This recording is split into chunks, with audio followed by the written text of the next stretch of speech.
നിങ്ങൾ എപ്പോഴെങ്കിലും മനസ്സറിഞ്ഞ് ദൈവത്തെ വിളിക്കുകയും എന്നാൽ നിങ്ങൾക്ക് ഒരു മറുപടിയും ലഭിക്കാതിരിക്കുകയും ചെയ്തതായി തോന്നിയിട്ടുണ്ടോ?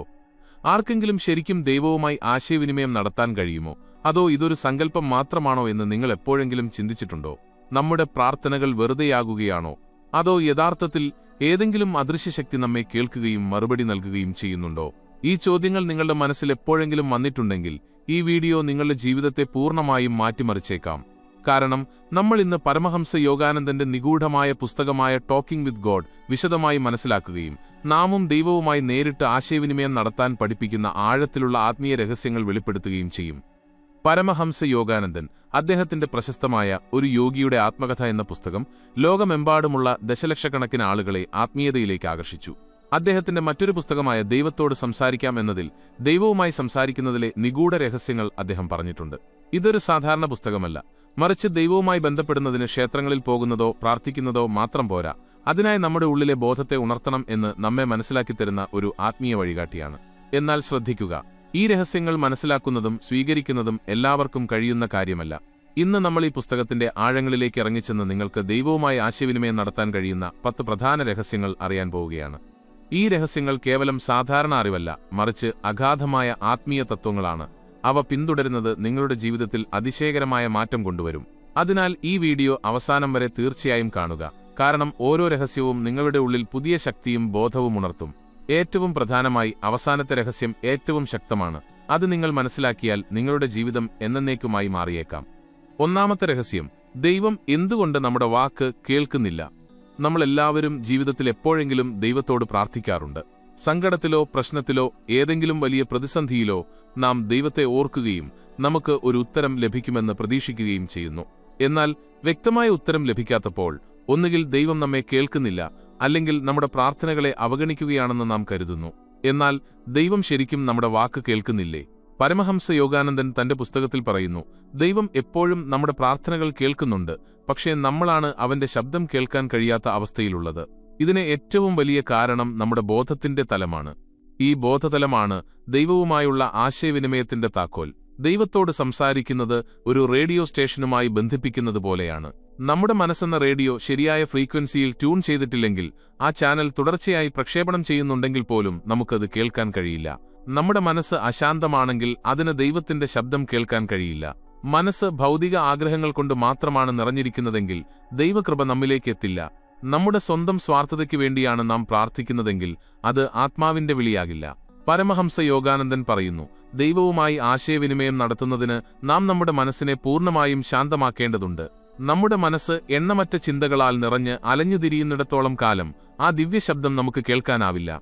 ദൈവത്തിന്റെ ശബ്ദം കേൾക്കാൻ മനസ്സിനെ എങ്ങനെ ശാന്തമാക്കാം? ധ്യാനവും ഏകാഗ്രതയും വളർത്തുക. നമ്മുടെ മനസ്സിനെ ശാന്തമാക്കാനുള്ള ഏറ്റവും ഫലപ്രദമായ മാർഗമാണ് ധ്യാനം. നാം ധ്യാനിക്കുമ്പോൾ നമ്മുടെ ചഞ്ചലമായ മനസ്സ് സ്ഥിരമാവുകയും നമ്മുടെ ബോധം ഉയർന്ന തലങ്ങളിൽ എത്തുകയും ചെയ്യുന്നു. ശ്വാസത്തിൽ ശ്രദ്ധ കേന്ദ്രീകരിക്കുക. ദൈവവുമായി ആശയവിനിമയം നടത്തുന്നതിനുള്ള ഏറ്റവും ശക്തമായ ഉപകരണമായി പരമഹംസ യോഗാനന്ദൻ ക്രിയായോഗ പരിശീലനത്തെ കണക്കാക്കി.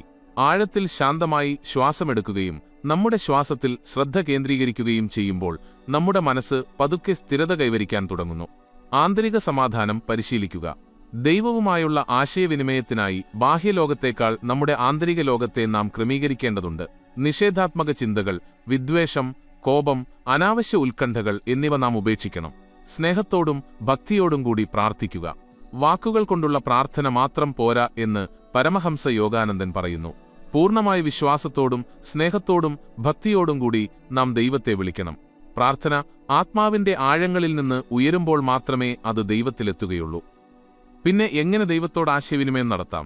നിങ്ങൾ ഹൃദയത്തിൽ നിന്ന് എന്തെങ്കിലും ആഗ്രഹിക്കുകയും യാദൃച്ഛികമായി അത് നിറവേറുകയും ചെയ്തതായി നിങ്ങൾക്ക് എപ്പോഴെങ്കിലും തോന്നിയിട്ടുണ്ടോ? പൂർണ്ണമായ ഭക്തിയോടെ നിങ്ങൾ ദൈവത്തെ വിളിക്കുമ്പോൾ നിങ്ങൾക്ക് ഉള്ളിൽ നിന്ന് സമാധാനമോ മാർഗനിർദ്ദേശമോ ലഭിക്കുന്നതായി നിങ്ങൾക്ക് എപ്പോഴെങ്കിലും തോന്നിയിട്ടുണ്ടോ? ഇതെല്ലാം ദൈവം നമ്മുടെ പ്രാർത്ഥനകൾ കേൾക്കുന്നു എന്നതിന്റെ തെളിവാണ്. എന്നാൽ അവന്റെ ശബ്ദം വളരെ സൂക്ഷ്മമാണ്. നമ്മുടെ മനസ്സ് ശബ്ദകോലാഹലങ്ങൾ നിറഞ്ഞതായിരിക്കുമ്പോൾ ഈ ദിവ്യ സന്ദേശം നഷ്ടപ്പെടുന്നു. ഉപസംഹാരം: യഥാർത്ഥ പ്രാർത്ഥനയുടെ ശക്തി. ദൈവത്തോട് സംസാരിക്കാൻ നാം നമ്മുടെ മനസ്സിനെ പൂർണ്ണമായും ശാന്തവും ശുദ്ധവുമാക്കേണ്ടതുണ്ട്. നമ്മുടെ മനസ്സ് അഹങ്കാരത്തിൽ നിന്നും ആഗ്രഹങ്ങളിൽ നിന്നും ലൗകിക പ്രശ്നങ്ങളിൽ നിന്നും മുക്തമാകുമ്പോൾ മാത്രമേ നമുക്ക് ദൈവത്തിന്റെ നേർത്തതും എന്നാൽ വ്യക്തവുമായ ശബ്ദം കേൾക്കാൻ കഴിയൂ. ഇനി ചോദ്യമുയരുന്നു, ദൈവം നമ്മെ കേൾക്കുന്നുവെങ്കിൽ നമ്മുടെ എല്ലാ പ്രാർത്ഥനകളും സഫലമാകുമോ? നമ്മുടെ ആഗ്രഹങ്ങൾ നിറവേറ്റാൻ ദൈവം ബാധ്യസ്ഥനാണോ? ഇതിനുള്ള ഉത്തരം അടുത്ത രഹസ്യത്തിൽ മറഞ്ഞിരിക്കുന്നു. അവിടെ പ്രാർത്ഥനയേക്കാൾ പ്രധാനമായത് എന്താണെന്ന് നാം മനസ്സിലാക്കും. രണ്ടാമത്തെ രഹസ്യം, പ്രാർത്ഥനയേക്കാൾ പ്രധാനപ്പെട്ടത് എന്താണ്? നമ്മിൽ മിക്കവരും ദൈവത്തിനു മുന്നിൽ പോകുമ്പോൾ നമ്മൾ ചോദിക്കുക മാത്രമാണ് ചെയ്യുന്നത്. ചിലർ സമ്പത്തിനും, ചിലർ വിജയത്തിനും, ചിലർ സമാധാനത്തിനും, അല്ലെങ്കിൽ ഏതെങ്കിലും പ്രത്യേക പ്രശ്നത്തിനുള്ള പരിഹാരത്തിനും വേണ്ടി പ്രാർത്ഥിക്കുന്നു. എന്നാൽ നാം ദൈവത്തെ കേൾക്കാൻ ശ്രമിച്ചിട്ടുണ്ടോ എന്ന് നിങ്ങൾ എപ്പോഴെങ്കിലും ചിന്തിച്ചിട്ടുണ്ടോ? വെറുതെ ചോദിച്ചതുകൊണ്ട് മാത്രം ദൈവവുമായി സംവദിക്കാൻ കഴിയില്ലെന്ന് പരമഹംസ യോഗാനന്ദൻ പറയുന്നു. ചോദിക്കുന്നതിനേക്കാൾ ഉപരി ദൈവത്തെ കേൾക്കേണ്ടത് അത്യാവശ്യമാണ്. എന്തുകൊണ്ടാണ് കേൾക്കേണ്ടത് അത്യാവശ്യം?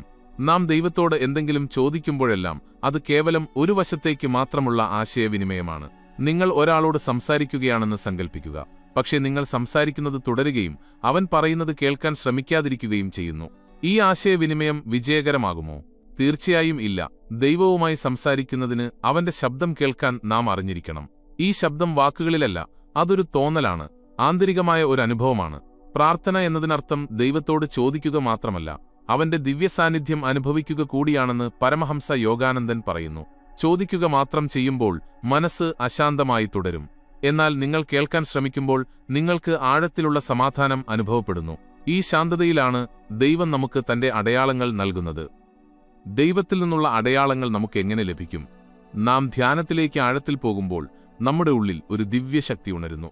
ഈ ശക്തി ദൈവത്തിന്റെ സാന്നിധ്യം അനുഭവിക്കാൻ നമ്മെ പ്രേരിപ്പിക്കുന്നു. അത് നമുക്ക് ശരിയായ പാത കാണിച്ചു തരുന്നു, നമ്മുടെ പ്രശ്നങ്ങൾക്ക് പരിഹാരം നൽകുന്നു. ഏറ്റവും പ്രധാനമായി, ദൈവം പുറത്തല്ല, മറിച്ച് നമ്മുടെ ഉള്ളിലാണ് എന്ന തിരിച്ചറിവ് അത് നമുക്ക് നൽകുന്നു. എന്നാൽ ഇവിടെ ഒരു പ്രധാന ചോദ്യം വരുന്നു: ദൈവത്തെ നാം എങ്ങനെ കേൾക്കും? ഇതിന് ധ്യാന പരിശീലനം അത്യാവശ്യമാണ്. നിങ്ങൾ ശരിയായ രീതിയിൽ ധ്യാനിക്കാനിരിക്കുമ്പോൾ നിങ്ങളുടെ മനസ്സ് ശാന്തമായ ഒരു തടാകം പോലെയാകും.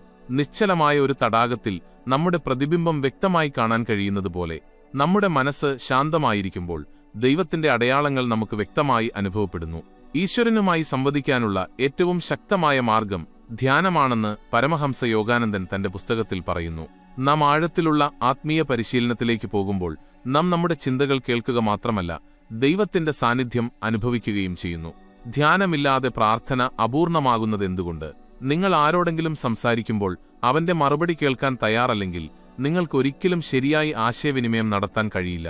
അതുപോലെ നിങ്ങൾ ദൈവത്തോട് സംസാരിക്കാൻ ആഗ്രഹിക്കുന്നുവെങ്കിൽ അവന്റെ സാന്നിധ്യം എങ്ങനെ അനുഭവിക്കാമെന്ന് നിങ്ങൾ അറിഞ്ഞിരിക്കണം. ദൈവത്തിന്റെ ദിവ്യ സാന്നിധ്യം നിങ്ങൾ അനുഭവിക്കുന്നില്ലെങ്കിൽ വാക്കുകളിൽ പ്രാർത്ഥിക്കുന്നതുകൊണ്ട് ഒരു ഗുണവുമില്ല. എന്നാൽ ഇവിടെ ഏറ്റവും വലിയ ചോദ്യം ഉയർന്നുവരുന്നു: എന്താണ് ശരിയായ ധ്യാനരീതി? ദൈവത്തിൽ നിന്ന് ഉത്തരം ലഭിക്കാൻ എങ്ങനെ ധ്യാനിക്കണം? ഇതിനുള്ള ഉത്തരം മൂന്നാമത്തെ രഹസ്യത്തിൽ നിങ്ങൾക്ക് കണ്ടെത്താനാകും. അവിടെ ദൈവത്തിന്റെ ഊർജ്ജം അനുഭവിക്കാൻ എങ്ങനെ ശരിയായി ധ്യാനിക്കാമെന്ന് നാം പഠിക്കും. മൂന്നാമത്തെ രഹസ്യം: ധ്യാനത്തിൽ ദൈവത്തെ എങ്ങനെ അനുഭവിക്കാം? പലരും ധ്യാനിക്കാൻ ശ്രമിക്കുന്നുണ്ടെങ്കിലും അവർക്ക് ദൈവത്തിന്റെ സാന്നിധ്യം അനുഭവപ്പെടുന്നില്ല. എന്തുകൊണ്ട്? കാരണം ധ്യാനമെന്നത് വെറുതെ ഇരുന്ന് കണ്ണടയ്ക്കുന്നതിന്റെ പേരല്ല. യഥാർത്ഥ ധ്യാനമെന്നത് നാം നമ്മുടെ ബോധത്തെ ഉയർന്ന തലങ്ങളിലേക്ക് കൊണ്ടുപോകുകയും ദൈവത്തിന്റെ സാന്നിധ്യം അനുഭവിക്കുകയും ചെയ്യുന്നതാണ്. ഒരു വ്യക്തിക്ക് ദൈവത്തിന്റെ നേരിട്ടുള്ള അനുഭവം നേടാൻ കഴിയുന്ന ഒരു രഹസ്യ രീതിയാണ് ക്രിയായോഗം എന്ന് പരമഹംസ യോഗാനന്ദൻജി പറയുന്നു. ഇത് ഒരു സാധാരണ ധ്യാനമല്ല, മറിച്ച് അഗാധമായ ഒരു ആത്മീയ പ്രക്രിയയാണ്. ഇതിൽ ശ്വാസനിയന്ത്രണത്തിലൂടെ മനസ്സ് സ്ഥിരമാവുകയും മനസ്സ് സ്ഥിരമാകുമ്പോൾ ആത്മാവ് അതിന്റെ യഥാർത്ഥ അവസ്ഥ അനുഭവിക്കുകയും ചെയ്യുന്നു. അതായത് അത് ദൈവവുമായി ബന്ധപ്പെടാൻ തുടങ്ങുന്നു. ക്രിയായോഗവും ശ്വാസത്തിന്റെ രഹസ്യവും. നമ്മുടെ ശ്വാസമാണ് നമ്മുടെ മനസ്സിന്റെ താക്കോൽ എന്ന് പരമഹംസ യോഗാനന്ദൻ പറയുന്നു. നാം അസ്വസ്ഥരാകുമ്പോൾ നമ്മുടെ ശ്വാസോച്ഛ്വാസം വേഗത്തിലാകുന്നു. നാം ശാന്തരായിരിക്കുമ്പോൾ നമ്മുടെ ശ്വാസോച്ഛ്വാസം മന്ദഗതിയിലാകുന്നു. നാം ആഴത്തിലുള്ള ധ്യാനത്തിലായിരിക്കുമ്പോൾ നമ്മുടെ ശ്വാസം ഏതാണ്ട് നിലയ്ക്കുന്നു. ഇതാണ് ധ്യാനത്തിന്റെ യഥാർത്ഥ താക്കോൽ. ശ്വാസത്തെ ശരിയായ രീതിയിൽ നിയന്ത്രിച്ചാൽ മനസ്സിനെയും നിയന്ത്രിക്കാം. മനസ്സ് സ്ഥിരമാകുമ്പോൾ നമ്മുടെ ആന്തരിക ഊർജം മുകളിലേക്ക് ഉയരാൻ തുടങ്ങുന്നു. മൂന്നാം കണ്ണും ഈശ്വരാനുഭവവും. ധ്യാനത്തിലൂടെ ഈ ഊർജം സാവധാനമുയരുമ്പോൾ അത് ആജ്ഞാചക്രത്തിൽ, അതായത് മൂന്നാം കണ്ണിൽ കേന്ദ്രീകരിക്കുന്നു. ഈ ബിന്ദുവിലാണ് സാധകന് ദൈവസാന്നിധ്യത്തിന്റെ ആദ്യ അനുഭവം ഉണ്ടാകുന്നത്. ഇവിടെ ഒരു ദിവ്യപ്രകാശം കാണാം, ആഴത്തിലുള്ള സമാധാനം അനുഭവപ്പെടാം, അല്ലെങ്കിൽ ഒരു ആന്തരിക ശബ്ദവും കേൾക്കാം. ഒരു സാധകൻ ക്രിയായോഗം പരിശീലിക്കുമ്പോൾ അവന്റെ ആത്മാവ് പരമാത്മാവുമായി നേരിട്ട് ആശയവിനിമയം നടത്താൻ തുടങ്ങുന്നുവെന്ന് പരമഹംസ യോഗാനന്ദൻജി തന്റെ പുസ്തകത്തിൽ പറയുന്നു. അയാൾ ദൈവത്തെ ഒരു സങ്കല്പത്തിൽ മാത്രമല്ല, തന്റെ ഉള്ളിൽ യഥാർത്ഥ രൂപത്തിൽ അനുഭവിക്കുന്നു. എന്നാൽ ദൈവം ധ്യാനത്തിൽ മാത്രമാണോ കാണപ്പെടുന്നത്? ഇനി ചോദ്യം ഉയർന്നുവരുന്നു, നമുക്ക് ദൈവത്തെ ധ്യാനത്തിൽ മാത്രമാണോ അനുഭവിക്കാൻ കഴിയുക? എല്ലാ സമയത്തും ദൈവത്തിന്റെ സാന്നിധ്യം അനുഭവിക്കാൻ കഴിയുന്ന മറ്റൊരു വഴിയുണ്ടോ? നാലാമത്തെ രഹസ്യം പറയുന്നത് അതാണ്. ഓരോ നിമിഷവും ഓരോ സാഹചര്യത്തിലും എങ്ങനെ ദൈവത്തോട് ബന്ധപ്പെടാമെന്ന് അവിടെ നാം പഠിക്കും. നാലാമത്തെ രഹസ്യം, ദൈവത്തെ ഓരോ നിമിഷവും നിങ്ങളോടൊപ്പം അനുഭവിക്കുക. നമ്മിൽ മിക്കവരും വിശ്വസിക്കുന്നത് ദൈവം അമ്പലങ്ങളിലും വിഗ്രഹങ്ങളിലും പൂജകളിലും മാത്രമായി ഒതുങ്ങുന്നു എന്നാണ്. എന്നാൽ ദൈവം ശരിക്കും അതിൽ മാത്രം ഒതുങ്ങുന്നുണ്ടോ? പരമഹംസ യോഗാനന്ദൻജി പറയുന്നു, ദൈവം എല്ലായിടത്തുമുണ്ട്. അവൻ നിങ്ങളുടെ ഓരോ ശ്വാസത്തിലുമുണ്ട്, നിങ്ങളുടെ ഓരോ ഹൃദയമിടിപ്പിലുമുണ്ട്. അവൻ നിങ്ങളുടെ എല്ലാ ചിന്തകളിലും എല്ലാ വികാരങ്ങളിലുമുണ്ട്. നാം എന്തിനാണ് ദൈവത്തെ അമ്പലങ്ങളിൽ മാത്രം അന്വേഷിക്കുന്നത്? ക്ഷേത്രങ്ങളിൽ പോകാനും പ്രാർത്ഥിക്കാനും വിഗ്രഹങ്ങൾക്ക് മുന്നിൽ തലകുനിക്കാനും നാം കുട്ടിക്കാലം മുതൽ പഠിച്ചു. എന്നാൽ ദൈവം ഒരിടത്ത് ഒതുങ്ങുന്നില്ല എന്നത് നാം മറക്കുന്നു. ദൈവം എല്ലായിടത്തുമുണ്ടെങ്കിൽ പിന്നെ വിഗ്രഹങ്ങളിൽ മാത്രം അവന്റെ സാന്നിധ്യം നമുക്ക് അനുഭവപ്പെടുന്നത് എന്തുകൊണ്ട്? കാരണം നമ്മൾ പഠിപ്പിച്ചത് മാത്രമാണ് വിശ്വസിക്കുന്നത്. നമ്മുടെ ശ്രദ്ധ ബാഹ്യവസ്തുക്കളിൽ കേന്ദ്രീകരിക്കുന്നു. എന്നാൽ ദൈവത്തെ അനുഭവിക്കാൻ നാം ഉള്ളിലേക്ക് നോക്കണം. നമ്മുടെ ബോധം ഉയർന്നതല്ലെങ്കിൽ ദൈവത്തിന്റെ യഥാർത്ഥ സാന്നിധ്യം മനസ്സിലാക്കാൻ നമുക്ക് കഴിയില്ല. നിങ്ങളുടെ ഓരോ പ്രവൃത്തിയിലും ദൈവമുണ്ട്. ഓരോ പ്രവൃത്തിയും സ്നേഹത്തോടും വിശ്വാസത്തോടും സമർപ്പണത്തോടും കൂടി ചെയ്യുമ്പോൾ ദൈവം തന്നെ നിങ്ങളിലൂടെ പ്രവർത്തിക്കാൻ തുടങ്ങുമെന്ന് പരമഹംസ യോഗാനന്ദൻജി പറയുന്നു. നിങ്ങൾ തികഞ്ഞ സത്യസന്ധതയോടും അർപ്പണബോധത്തോടും കൂടി ഒരു ജോലി ചെയ്യുമ്പോൾ നിങ്ങൾക്ക് ആഴത്തിലുള്ള സംതൃപ്തി അനുഭവപ്പെടുന്നു. നിങ്ങളുടെ ഉള്ളിൽ ദൈവം പ്രവർത്തിക്കുന്നു എന്നതിന്റെ സൂചനയാണിത്. ഒരു പ്രവൃത്തിയും ചെറുതോ വലുതോ അല്ല. നിങ്ങളുടെ ജോലിയെ ദൈവത്തിന്റെ സേവനമായി കണക്കാക്കി നിങ്ങൾ ചെയ്യുകയാണെങ്കിൽ ആ സാധാരണ ജോലി തന്നെ ഒരു ആത്മീയ പരിശീലനമായി മാറുന്നു. എനിക്കൊരു ചോദ്യമുണ്ട്. നിങ്ങൾ ധ്യാനിക്കുമ്പോൾ ഏതെങ്കിലും ശക്തി നിങ്ങളെ നിരീക്ഷിക്കുന്നതായി നിങ്ങൾക്കെപ്പോഴെങ്കിലും തോന്നിയിട്ടുണ്ടോ? ആരെങ്കിലും നിങ്ങളെ നയിക്കുന്നതായി എപ്പോഴെങ്കിലും തോന്നിയിട്ടുണ്ടോ? അതോ നിങ്ങൾ പ്രതിസന്ധിയിലായിരിക്കുമ്പോൾ പെട്ടെന്നൊരു പരിഹാരം ലഭിക്കുമോ? ഇതെല്ലാം ദൈവത്തിന്റെ അടയാളങ്ങളാണ്. എന്നാൽ യഥാർത്ഥ ചോദ്യം ദൈവത്തിന്റെ ഉത്തരം എങ്ങനെ ലഭിക്കും എന്നതാണ്. ദൈവം സൂചനകൾ മാത്രമാണോ നൽകുന്നത്, അതോ അദ്ദേഹത്തിന് നേരിട്ട് ആശയവിനിമയം നടത്താനും കഴിയുമോ? അഞ്ചാമത്തെ രഹസ്യം നിങ്ങളെ അത്ഭുതപ്പെടുത്തും. ദൈവത്തിൽ നിന്ന് ഉത്തരം ലഭിക്കുന്നതിനുള്ള യഥാർത്ഥ മാർഗം എന്താണെന്ന് അവിടെ നാം പഠിക്കും. അഞ്ചാമത്തെ രഹസ്യം, ദൈവത്തിന്റെ ഉത്തരങ്ങളെ എങ്ങനെ തിരിച്ചറിയാം? നമ്മളെല്ലാവരും എപ്പോഴെങ്കിലും ദൈവത്തോട് പ്രാർത്ഥിക്കുന്നു. നാം അവനോട് സഹായം ചോദിക്കുന്നു.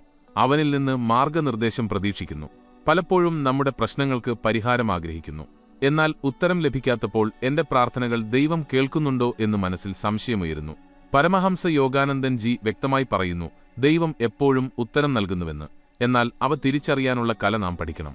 ദൈവം 3 വഴികളിലൂടെ ഉത്തരം നൽകുന്നു. 1. അവബോധം അഥവാ അന്തർബോധം. ഉത്തരം നിങ്ങളുടെ ഉള്ളിൽ നിന്ന് വരുമ്പോൾ. ചിലപ്പോൾ നിങ്ങൾ ഒരു പ്രശ്നവുമായി മല്ലിടുമ്പോൾ പെട്ടെന്ന് വ്യക്തമായ ഒരു ചിന്തയോ വികാരമോ വരുന്നു. ഈ വികാരം വളരെ കൃത്യമാണ്. അത് നിങ്ങളുടെ ഹൃദയത്തെ സ്പർശിക്കുന്നു. ഇതൊരു സാധാരണ ചിന്തയല്ല, മറിച്ച് നിങ്ങളുടെ ആത്മാവിന്റെ ശബ്ദമാണ്. പരമഹംസ യോഗാനന്ദൻജി പറയുന്നു, മനസ്സ് ശാന്തമാകുമ്പോൾ ആത്മാവിന് ദൈവത്തിന്റെ സന്ദേശങ്ങൾ കേൾക്കാൻ കഴിയും. അതിനാൽ പെട്ടെന്നൊരു ചിന്ത നിങ്ങളുടെ ഉള്ളിൽ ആഴത്തിൽ സ്പർശിക്കുമ്പോൾ അത് ദൈവത്തിന്റെ ഉത്തരമായിരിക്കാമെന്ന് മനസ്സിലാക്കുക. 2. സ്വപ്നങ്ങൾ, ദിവ്യസന്ദേശങ്ങളുടെ മാധ്യമം.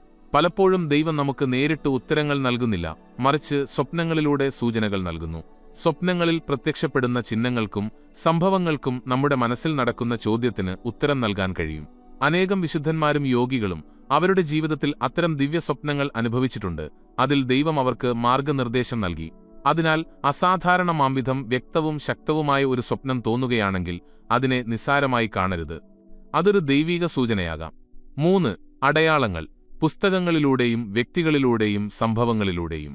ചിലപ്പോൾ നമ്മൾ ചില ആശയക്കുഴപ്പങ്ങളിൽ അകപ്പെടുമ്പോൾ പെട്ടെന്നൊരാൾ നമ്മുടെ പ്രശ്നത്തിന് പരിഹാരമാകുന്ന എന്തെങ്കിലും പറയും. അല്ലെങ്കിൽ നാം ഒരു പുസ്തകം വായിക്കുമ്പോൾ അതിലെഴുതിയ ഒരു വരി നമുക്ക് ആഴത്തിലുള്ള ഉത്തരം നൽകുന്നു. അല്ലെങ്കിൽ പെട്ടെന്ന് നമുക്ക് ശരിയായ ദിശ കാണിക്കുന്ന ഒരു സംഭവം നമ്മുടെ മുന്നിൽ വരുന്നു. നിങ്ങൾക്കെപ്പോഴെങ്കിലും അങ്ങനെ സംഭവിച്ചിട്ടുണ്ടോ? നിങ്ങൾ ഒരു പ്രശ്നത്തെക്കുറിച്ച് ചിന്തിക്കുകയായിരുന്നു. പെട്ടെന്ന് സോഷ്യൽ മീഡിയയിൽ നിങ്ങളുടെ ചോദ്യത്തിന് നേരിട്ടുള്ള ഉത്തരമായ ഒരു പോസ്റ്റ് നിങ്ങൾ കണ്ടു. അല്ലെങ്കിൽ ഒരു സുഹൃത്ത് അറിയാതെ നിങ്ങളുടെ ആശയക്കുഴപ്പം പരിഹരിക്കുന്ന എന്തെങ്കിലും പറഞ്ഞു. ഇതൊരു യാദൃശ്ചികതയല്ല. ദൈവം സൂചനകളിലൂടെയും നമ്മോട് ആശയവിനിമയം നടത്തുന്നു. ദൈവത്തിന്റെ ഉത്തരങ്ങൾ തിരിച്ചറിയാൻ എന്തു ചെയ്യണം? 1. മനസ്സിനെ ശാന്തമാക്കുക. മനസ്സ് ശാന്തമാകുമ്പോൾ മാത്രമേ ഈ സൂചനകൾ മനസ്സിലാക്കാൻ കഴിയൂ. 2. ഓരോ അനുഭവവും ശ്രദ്ധയോടെ നിരീക്ഷിക്കുക. ഏതൊരു സംഭവവും വാക്കും ദൈവത്തിന്റെ സന്ദേശമാകാം.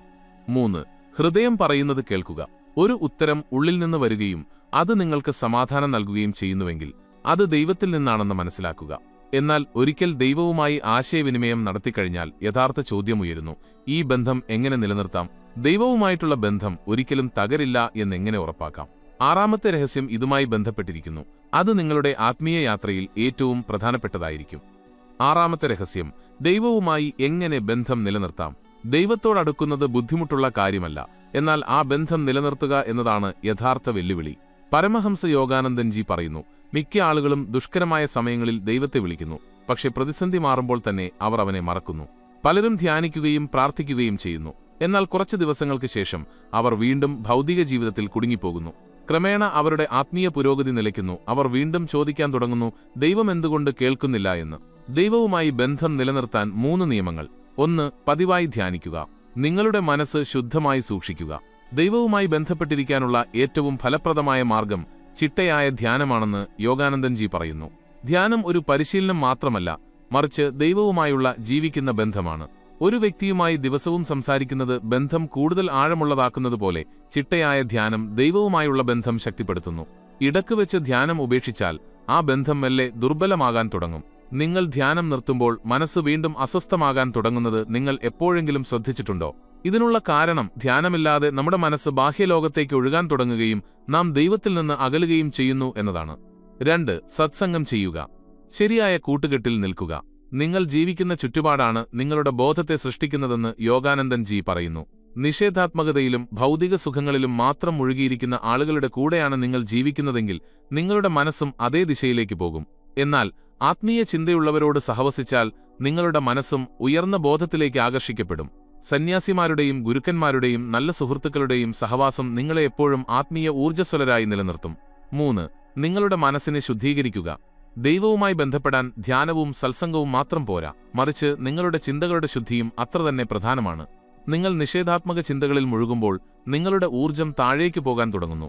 ദൈവവുമായി ബന്ധപ്പെടുന്നതിന് ഒരാൾ മനസ്സിനെ പോസിറ്റീവും ശാന്തവും സ്നേഹവും നിറഞ്ഞതാക്കണം.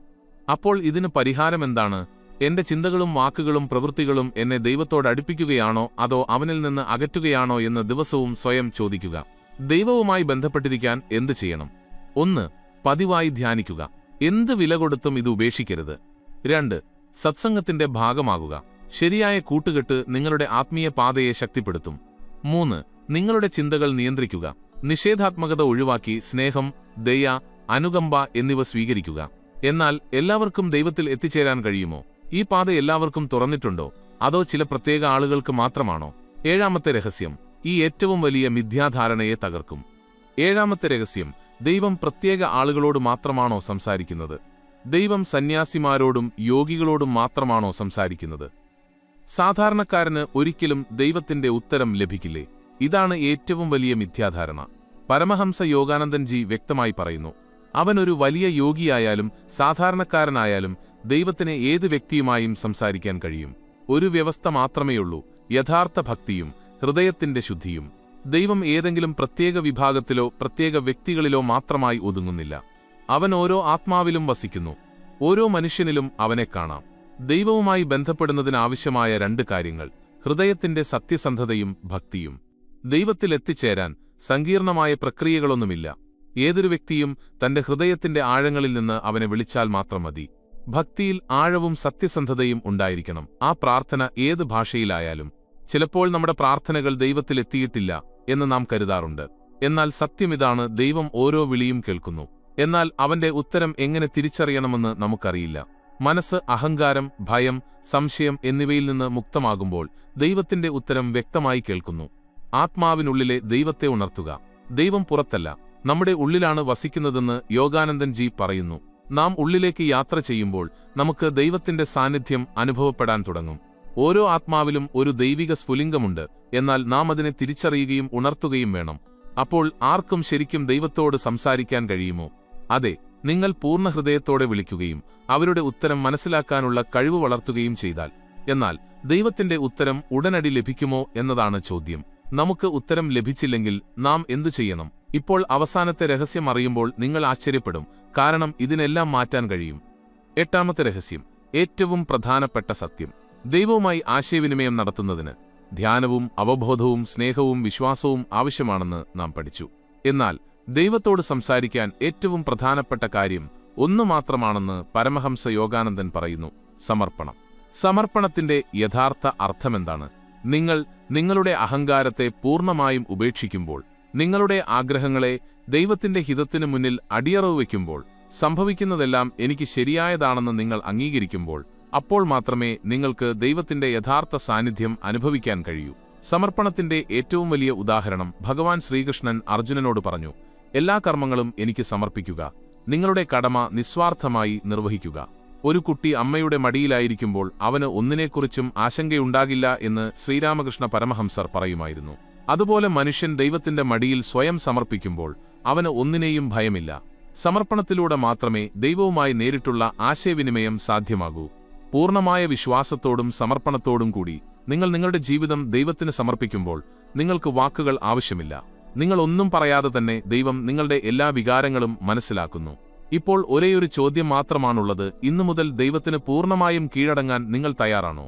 നിങ്ങളുടെ ആഗ്രഹങ്ങളും അഹങ്കാരങ്ങളും ഉപേക്ഷിച്ച് ദൈവഹിതമനുസരിച്ച് സ്വയം ഒഴുകാൻ നിങ്ങൾ അനുവദിക്കുമോ? ദൈവത്തോട് ചോദിക്കുന്നത് നിർത്തി നിങ്ങളുടെ ജീവിതത്തിന്റെ വഴികാട്ടിയാകാൻ അവനെ അനുവദിക്കുമോ? ഓർക്കുക, കീഴടങ്ങുന്നവന് മാത്രമേ ദൈവത്തോട് സത്യസന്ധമായി സംസാരിക്കാൻ കഴിയൂ. ഈ അറിവ് നിങ്ങൾക്ക് വിലപ്പെട്ടതാണെങ്കിൽ അത് തീർച്ചയായും മറ്റുള്ളവരിലേക്കും എത്തിക്കുക. 9ാമത്തെ രഹസ്യം, ദൈവം നമ്മുടെ എല്ലാ പ്രാർത്ഥനകൾക്കും ഉത്തരം നൽകുന്നുണ്ടോ? നമ്മളെല്ലാവരും ചിലപ്പോഴെങ്കിലും ദൈവത്തോട് ചിലത് ചോദിച്ചിട്ടുണ്ട്: സമ്പത്ത്, വിജയം, സ്നേഹം, ആരോഗ്യം. എന്നാൽ ഓരോ തവണയും നമ്മുടെ പ്രാർത്ഥനകൾ നിറവേറ്റപ്പെടുന്നില്ല. അതിനർത്ഥം ദൈവം നമ്മെ കേൾക്കുന്നില്ലെന്നാണോ? പരമഹംസ യോഗാനന്ദൻജി പറയുന്നു: നാം ആഗ്രഹിക്കുന്നതല്ല, നമ്മുടെ ആത്മാവിന്റെ വളർച്ചയ്ക്ക് ശരിയായതെന്താണോ അതാണ് ദൈവം നമുക്ക് നൽകുന്നത്. എന്തുകൊണ്ടാണ് ദൈവം നമ്മുടെ എല്ലാ ആഗ്രഹങ്ങളും നിറവേറ്റാത്തത്? നമ്മുടെ ആവശ്യവും ആഗ്രഹവും തമ്മിൽ വ്യത്യാസമുണ്ട്. നമ്മുടെ അഹങ്കാരത്തിനോ നൈമിഷിക സന്തോഷത്തിനോ വേണ്ടിയല്ല, ആത്മാവിന്റെ വികാസത്തിന് ആവശ്യമായത് മാത്രമാണ് ദൈവം നൽകുന്നത്. നമ്മുടെ ആഗ്രഹങ്ങൾ ഭൗതികമാണ്, എന്നാൽ ദൈവം ആഗ്രഹിക്കുന്നത് ആത്മീയ വികാസമാണ്. ഒരു കുട്ടി വിഷം ചോദിച്ചാൽ അമ്മ കൊടുക്കുമോ? അതുപോലെ നമ്മുടെ ആത്മീയ വളർച്ചയ്ക്ക് ഹാനികരമായ എന്തെങ്കിലും കാര്യങ്ങൾ നൽകാൻ ദൈവം വിസമ്മതിച്ചേക്കാം. ചിലപ്പോൾ ദൈവം നാം ചോദിച്ച കാര്യം നൽകില്ല, മറിച്ച് അതിനേക്കാൾ മികച്ചത് നൽകാൻ തയ്യാറെടുക്കുകയായിരിക്കും. യഥാർത്ഥ ഭക്തി ഒരു കച്ചവടമല്ല. അങ്ങനെ സംഭവിക്കുകയാണെങ്കിൽ നാം ദൈവത്തെ സ്നേഹിച്ചില്ല, മറിച്ച് അവനുമായി കച്ചവടം ചെയ്തു എന്ന് മനസ്സിലാക്കുക. യഥാർത്ഥ ഭക്തി എന്നാൽ കീഴടങ്ങൽ എന്നാണ് അർത്ഥമാക്കുന്നത്. എന്തു സംഭവിച്ചാലും ഞാൻ ദൈവത്തിൽ വിശ്വസിക്കും. യഥാർത്ഥ ഭക്തിയുടെ രഹസ്യം നാം ദൈവത്തോട് കാര്യങ്ങൾ ചോദിക്കുന്നത് നിർത്തി അവനോട് കണക്ട് ചെയ്യാൻ മാത്രം പ്രാർത്ഥിക്കുമ്പോൾ, അപ്പോൾ മാത്രമേ ദൈവം അവന്റെ യഥാർത്ഥ രൂപം നമ്മെ കാണിക്കൂ. അപ്പോൾ നമ്മുടെ ഓരോ നിമിഷത്തിലും അവന്റെ സാന്നിധ്യം നാം അനുഭവിക്കാൻ തുടങ്ങും. എന്നാൽ നമ്മൾ പ്രാർത്ഥനയിലും ധ്യാനത്തിലും മാത്രം ഒതുങ്ങി നിൽക്കണോ? ദൈവവുമായി ബന്ധപ്പെടാൻ വേറെ വല്ല ആഴത്തിലുള്ള വഴിയുണ്ടോ? അടുത്ത രഹസ്യം നിങ്ങളുടെ ധാരണ മാറ്റും. 10ാമത്തെ രഹസ്യം, ദൈവവുമായി ബന്ധപ്പെടാനുള്ള ഏറ്റവും ലളിതവും ശക്തവുമായ മാർഗം. ദൈവവുമായി ആശയവിനിമയം നടത്തുന്നതിന് ധ്യാനം, പ്രാർത്ഥന, അവബോധം എന്നിവ ആവശ്യമാണെന്ന് നാം ഇതുവരെ മനസ്സിലാക്കി. എന്നാൽ പരമഹംസ യോഗാനന്ദൻ ജി പറയുന്നു, ദൈവത്തിലെത്തിച്ചേരാനുള്ള ഏറ്റവും ലളിതവും ശക്തവുമായ മാർഗം നിസ്വാർത്ഥ സ്നേഹമാണ്. എന്താണ് നിസ്വാർത്ഥ സ്നേഹം? നിങ്ങൾ ഒരു സ്വാർത്ഥതയുമില്ലാതെ മറ്റുള്ളവരെ സഹായിക്കുമ്പോൾ, ഓരോ ജീവിയിലും നിങ്ങൾ ദൈവത്തിന്റെ ഒരു ഭാഗം കാണുമ്പോൾ, ഒന്നിനോടും ആർത്തിയില്ലാതെ നിങ്ങൾ സ്നേഹം പങ്കിടുമ്പോൾ, അപ്പോൾ നിങ്ങൾ സ്വയം ദൈവത്തോട് അടുക്കാൻ തുടങ്ങുന്നു. ഭക്തി എന്നത് അമ്പലങ്ങളിൽ മാത്രമല്ല, ജീവിതത്തിലായിരിക്കണം. ദൈവത്തിൽ എത്തിച്ചേരാൻ അമ്പലങ്ങളിലെ പൂജകൾ ആവശ്യമാണെന്ന് പലപ്പോഴും ആളുകൾ കരുതുന്നു. എന്നാൽ യഥാർത്ഥ ഭക്തി വെറുതെ ക്ഷേത്രത്തിലിരിക്കുന്നതിലൂടെയല്ല, മറിച്ച് ദൈനംദിന ജീവിതത്തിലൂടെയാണ് പ്രകടമാകുന്നത്. നിങ്ങൾ ആവശ്യമുള്ള ഒരാളെ സഹായിക്കുമ്പോൾ, നിങ്ങൾ ആരോടെങ്കിലും ക്ഷമിക്കുമ്പോൾ, നിങ്ങൾ അഹങ്കാരം ഉപേക്ഷിച്ച് സ്നേഹത്തിന്റെ ഭാഷ സംസാരിക്കുമ്പോൾ, നിങ്ങൾ ദൈവത്തോട് ഏറ്റവും അടുത്താണ്. ദൈവം സംസാരിക്കുന്നത് സാധകരോട് മാത്രമല്ല, സ്നേഹിക്കുന്ന ഓരോ ആത്മാവിനോടുമാണ്. ഗുഹകളിൽ ധ്യാനിക്കുന്നവരോട് മാത്രമല്ല, ഹൃദയത്തിൽ സ്നേഹവും കാരുണ്യവുമുള്ള എല്ലാവരോടും ദൈവം സംസാരിക്കുന്നു. സ്നേഹവും അനുകമ്പയുമാണ് നമ്മെ ദൈവത്തിലേക്ക് നയിക്കുന്ന പാലം. ഇനി ചോദ്യമിതാണ്: നിങ്ങൾ എപ്പോഴാണ് ഈ അറിവ് നിങ്ങളുടെ ജീവിതത്തിൽ പ്രാവർത്തികമാക്കുക?